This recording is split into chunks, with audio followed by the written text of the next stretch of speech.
You are watching Exertas. I think I was talking last week or recently about Harpman's triangle, where you have the oppressor, the oppressed, and the ally. And it's how like you have to play one of these roles in the thing, and that's like where all the whataboutism comes from. You're like, well, what about this person? So I just like that's why I just want to look at it and I'm like, how did we get here, and what is actually happening? Because it looks as though this whole conundrum that we're in is kind of by design. And there's a chaos factor as Here's well, a and that's where it gets misleading because people want to treat it that there's this ultimate control, but really it's kind of like what we did with ISIS, where it's like we provide like their template of what it is that they're ascribing to, and then they go off script, and then they become their own rogue thing, and then we're still trying to control it, but we set this into motion, right? Kamal's necklace. Okay. I It had a does. thought here. Just what I'm seeing in this election is that both sides are 100% convinced that they're going to win. Like all the Kamala people think they're going to win. It's going to be a landslide, and all the Trump people feel the exact same way.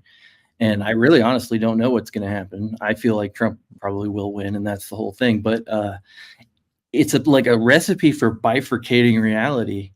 And like if there are, it seems like if there are timeline shifts or whatever, they would be in these moments of like That's all I was huge gonna say. binary decision making. Like, Yeah, I'm pretty sure this is like a major. So, like, two thoughts on that. A, time travel wars are happening, and we are so close to the singularity. we might wind up on the other No side. question. Some people, No question. if everybody's happy, everybody that wanted Kamala to win, Kamala's going to win. I think Everybody we're wanted going Trump to back win, in and it's gonna time, be and like- I think every day they're like, it's like It's such a great point. I never thought of it that way before, though. But if there was even like a 0.00 repeating 1% chance that like alternative timelines actually exist in the way that we can discuss it, right?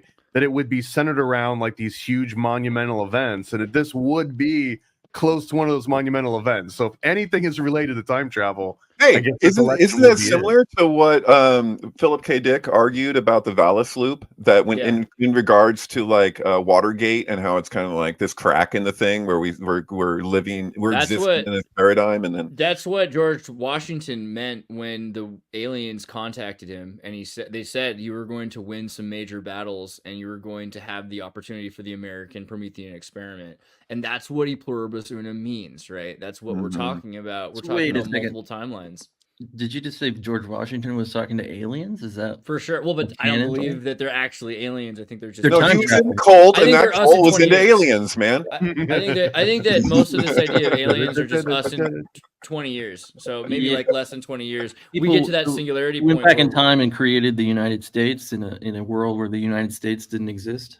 Yeah, because simultaneously you have the creation of the religion. So you have philosopher kings that create religion in order to control the masses, because masses love trad. And this is like also counterintuitive when you think of democracy. Like the Nazis came out of the democracy. Like the Weimar Republic was a very democratic system. That's how it happened. So it seems like a dangerous thing. The more democratic the process is, the more likely it is to return to the majorative fear of future and progress back towards tradition, or worse, romanticization of tradition. Right.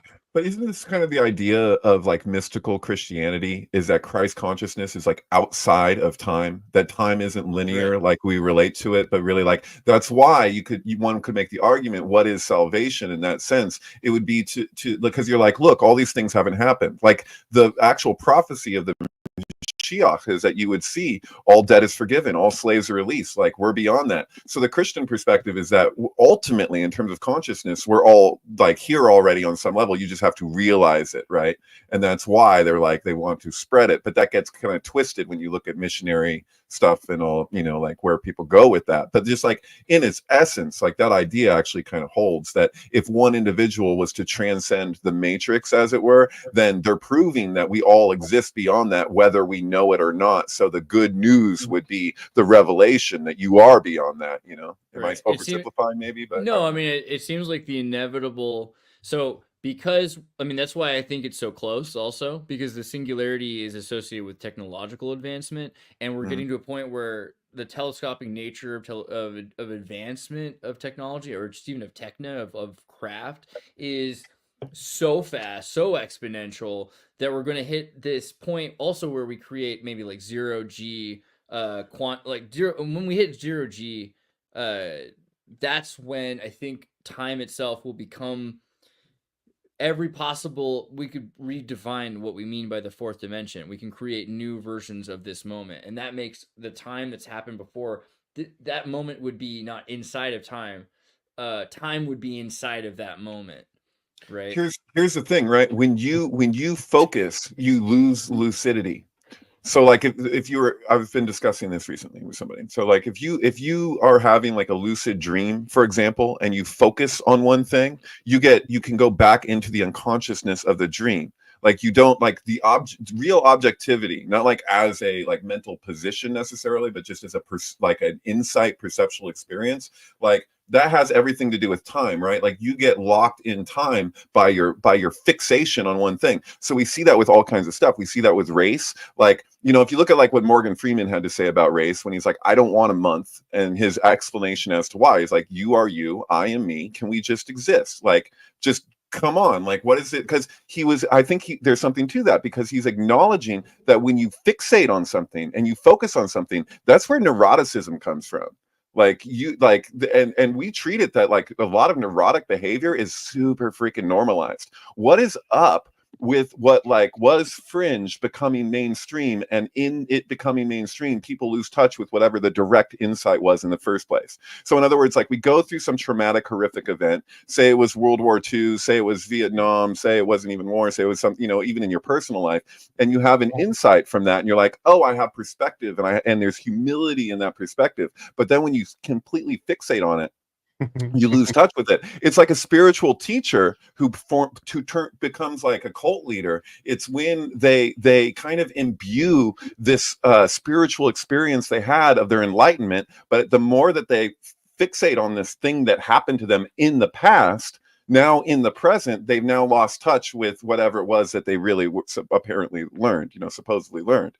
You know, do you know what I mean? Like it's you lose your direct perception of the reality of it the moment that you relate to a representation of it. It's like Krishnamurti used to say, truth requires no representation, you know.